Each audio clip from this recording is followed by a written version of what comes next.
Joining us now, Congressman Brian Babin. Congressman, it's great to have you back on. Sir, we have a stunning new report. It shows we're on track to surpass nearly 700,000 illegal gotaways this fiscal year.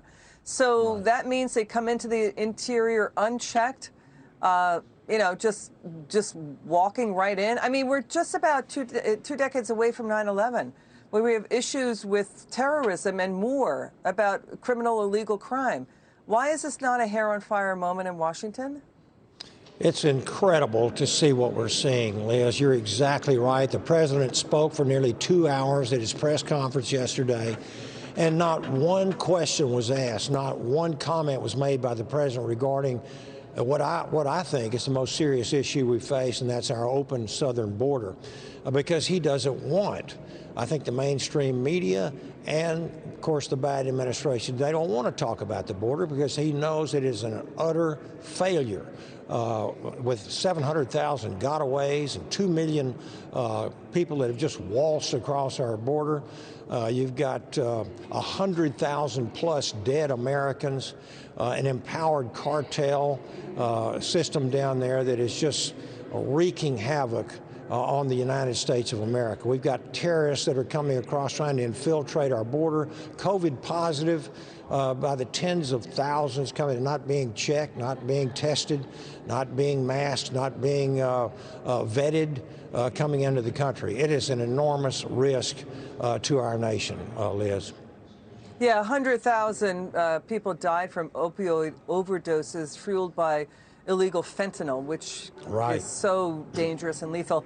We have now 107 Republican lawmakers, including 21 senators, asking the Homeland Security Inspector General to investigate the president on the border. This is one of the issues that D.C. insiders reportedly say the GOP could try to impeach the president on if the Republicans, as expected, take back control of Congress. Do you foresee that happening?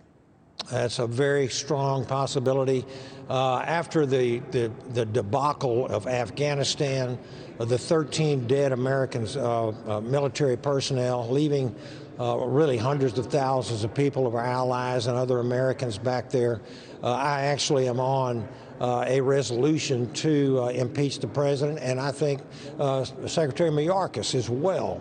What we're seeing on that border, as I just said, is nothing but a national disgrace and a national disaster.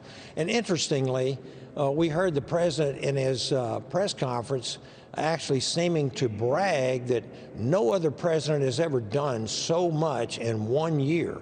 And I think finally we saw a truism come out of this president, because he's done a lot, but it's everything that he's done has hurt this country, from inflation to open borders to foreign policy weakness, 100,000 plus dead Americans overdosed, tons, literally tons of fentanyl coming across from China, but coming through the Mexican border on our southern border, and have done away all of President Biden's own making.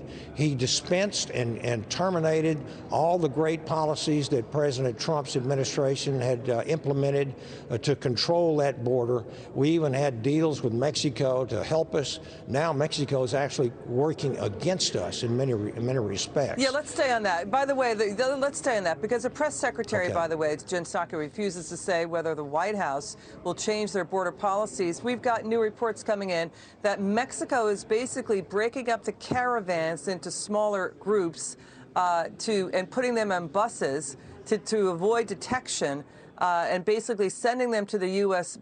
Border in big clandestine movements. These are called so-called ant operations, so that they're coming diffused in fleets of buses the government arranging in Mexico, tens of thousands swamping Border Patrol from Texas through Arizona into California. We have the Juarez shelter in Texas, getting shut down. They're saying, no, we can't take any more illegal immigrants.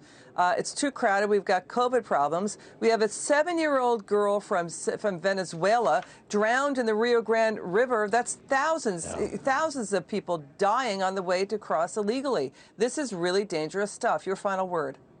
My final word is that I don't know what threat level we have to get to before the Biden administration finally does something about this.